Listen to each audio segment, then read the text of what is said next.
नमस्कार, मेरा नाम है सृष्टि और आप देख रहे हैं स्वरमयी टाइम्स का health show you can with Srishti, जहां हम बात करते हैं सेहत पे। आज के सेगमेंट में हम बात करेंगे ब्रेस्ट कैंसर के बारे में। ये क्या है, ये कैसे होता है, इसके लक्षण क्या क्या हैं और इससे कैसे बचा जा सकता है, सब कुछ। ये कुछ ऐसे सवाल हैं जो ब्रेस्ट कैंसर को लेके महिलाओं के दिमाग में रहते हैं। भारत में हर साल 10 में से 1 महिला ब्रेस्ट कैंसर से पीड़ित है और विशेषज्ञों का कहना है कि ब्रेस्ट कैंसर की इस बीमारी से पीड़ित महिलाओं की संख्या में बीते कुछ सालों में अंतर तेजी से इजाफा हुआ है। अब जान लेते हैं कि क्या है ब्रेस्ट कैंसर। स्तन शरीर का एक अहम अंग है। स्तन का कार्य अपने टिश्यू से दूध बनाना होता है। ये टिश्यू सूक्ष्म वाहिनियों द्वारा निप्पल से जुड़े होते हैं। जब ब्रेस्ट कैंसर वाहिनियों में छोटे सख्त कण जमने लगते हैं या स्तन के टिश्यू में छोटी गांठ बनती है, तब कैंसर बढ़ने लगता है। अब जान लेते हैं कि इसके कारण क्या हैं। मासिक धर्म में परिवर्तन। इस बात का महिलाएं विशेष ध्यान रखें कि अगर मासिक धर्म या पीरियड्स में कुछ परिवर्तन देखें तो फौरन डॉक्टर से संपर्क करें। जैसे कि अगर 12 साल की उम्र से पहले ही मासिक धर्म शुरू हो जाए, या फिर 30 साल की आयु के बाद गर्भवती हो, या 55 की उम्र के बाद मोनोपॉज हो, या फिर पीरियड्स का समय 26 दिनों से कम या फिर 29 दिनों से ज्यादा हो जाए। नशीले पदार्थों का सेवन। शराब, सिगरेट या ड्रग्स के सेवन से भी महिलाओं को ब्रेस्ट कैंसर होता है और अब इसकी तादाद बढ़ गई है। किसी भी नशे का अत्यधिक सेवन शरीर में कैंसर को जन्म देता है। इसके बाद आता है परिवार का इतिहास। डीएनए यानी परिवार का इतिहास ब्रेस्ट कैंसर में अगर कड़ी है। ब्रेस्ट कैंसर ऐसा रोग है जो पीढ़ियों तक चलता है। यदि किसी बहुत करीबी रिश्ते जैसे सगी संबंधी में किसी को ब्रेस्ट कैंसर हुआ है तो ऐसे में उस परिवार में किसी महिला में ब्रेस्ट कैंसर होने की संभावना बढ़ जाती है। जांच की मदद से ये पता लगाया जा सकता है कि यदि किसी महिला को ब्रेस्ट कैंसर हुआ है तो कहीं इसके पीछे परिवार का संबंध तो नहीं है, यानी डीएनए का।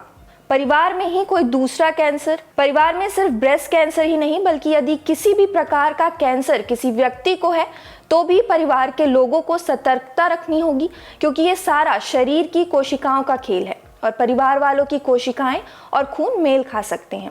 अब बात करते हैं ब्रेस्ट कैंसर के लक्षण के बारे में। तो स्तन या बाहों के नीचे गांठ होना, स्तन के आकार में बदलाव जैसे ऊंचा टेढ़ा मेढ़ा होना, स्तन का या फिर निप्पल का लाल रंग का हो जाना, स्तन से खून आना, स्तन की त्वचा में ठोसपन हो जाना, स्तन या निप्पल में डिंपल, जलन, लकीरें, सिकुड़न होना, स्तन का कोई भाग दूसरे हिस्सों से अलग होना, स्तन के नीचे ठोसपन या सख्त अनुभव होना। अब जान लेते हैं कि ब्रेस्ट कैंसर के कितने स्टेज हैं। ब्रेस्ट कैंसर 0 से शुरू होकर आगे की स्टेज यानी श्रेणियों में जाता है और हर स्टेज के साथ गंभीरता भी बढ़ती जाती है। पहला है 0 श्रेणी। दूध बनाने वाली कोशिकाओं में बना कैंसर सीमित रहता है और शरीर के दूसरे हिस्सों तक नहीं जाता है। अब बात करें दूसरे की तो ये है पहली श्रेणी। कैंसर वाली कोशिकाएं धीरे धीरे बढ़ने लगती है और ये शरीर के बाकी हेल्दी कोशिकाओं को नुकसान पहुंचाना शुरू कर देती है। ये स्तन में मौजूद वसा वाली कोशिकाओं तक भी फैल सकती है। अब बात करते हैं दूसरी श्रेणी की। कैंसर इस श्रेणी में बहुत तेजी से बढ़ना शुरू हो जाता है और शरीर के बाकी भागों में भी फैल जाता है और पूरे शरीर पर पकड़ बना लेता है। तीसरी श्रेणी। ये श्रेणी में आने तक कैंसर मानव की हड्डियों में पहुंचकर उन्हें प्रभावित करना शुरू कर देता है।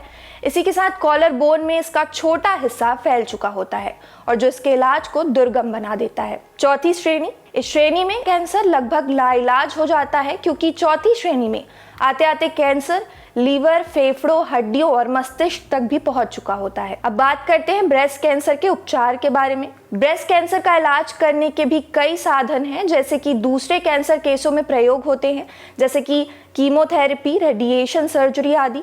परंतु अगर केस हाई रिस्क वाला है तो समय समय पर लक्षणों की जांच की जानी चाहिए और इससे कैंसर की श्रेणी का जल्द से जल्द पता लगने और बेहतर रिकवरी होने की संभावना बढ़ जाती है। अब बात करते हैं सबसे अहम चीज के बारे में, जो कि है सेल्फ एग्जामिनेशन, यानी स्वयं की जांच करना बहुत जरूरी है। हर महिला को अपने स्तन के आकार, रंग, ऊंचाई और उनके ठोसपन की जानकारी होनी चाहिए।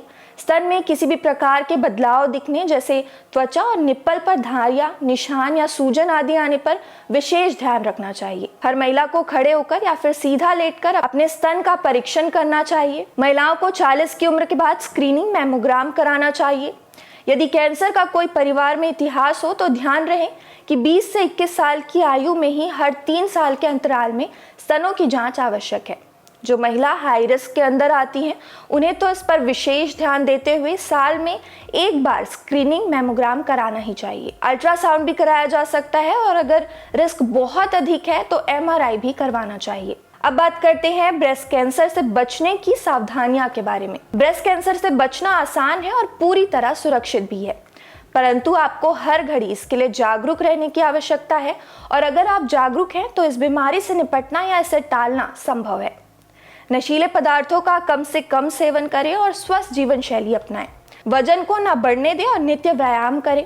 जिन महिलाओं को ब्रेस्ट कैंसर में हाई रिस्क है वो महिलाएं डॉक्टरी परामर्श लेकर टैमोक्सिफेन दवा का उपयोग कर सकती हैं। डॉक्टर से कंसल्ट करके ब्रेस्ट कैंसर की दूसरी दवाओं का भी इस्तेमाल किया जा सकता है। जब केस हाथ से निकलता हुआ दिखाई देता है तो सर्जरी और ऑपरेशन ही जान बचाने का जरिया होता है और ऐसे में शरीर से स्तनों को अलग कर दिया जाता है। डॉक्टर की सलाह बेहद जरूरी है। अपने डॉक्टर के संपर्क में रहें। वर्तमान में कोविड के कारण डॉक्टर से संपर्क टूट रहा है, लेकिन आपको इस बात का ध्यान रखना है, इसे बिल्कुल भी हल्के में ना लें।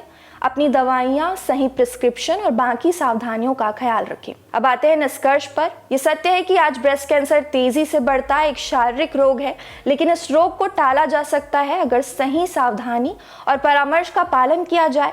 सबसे पहले महिलाओं को खुद लक्षणों की जांच करनी चाहिए और अगर कुछ अंतर दिख रहा है तो फौरन जांच करनी चाहिए। आज के इस एपिसोड में इतना ही। अगर आपको ये वीडियो पसंद आया हो तो इस वीडियो को लाइक कीजिए। अगर इससे जुड़े कुछ सवाल हैं तो कमेंट में आप हमें पूछ सकते हैं।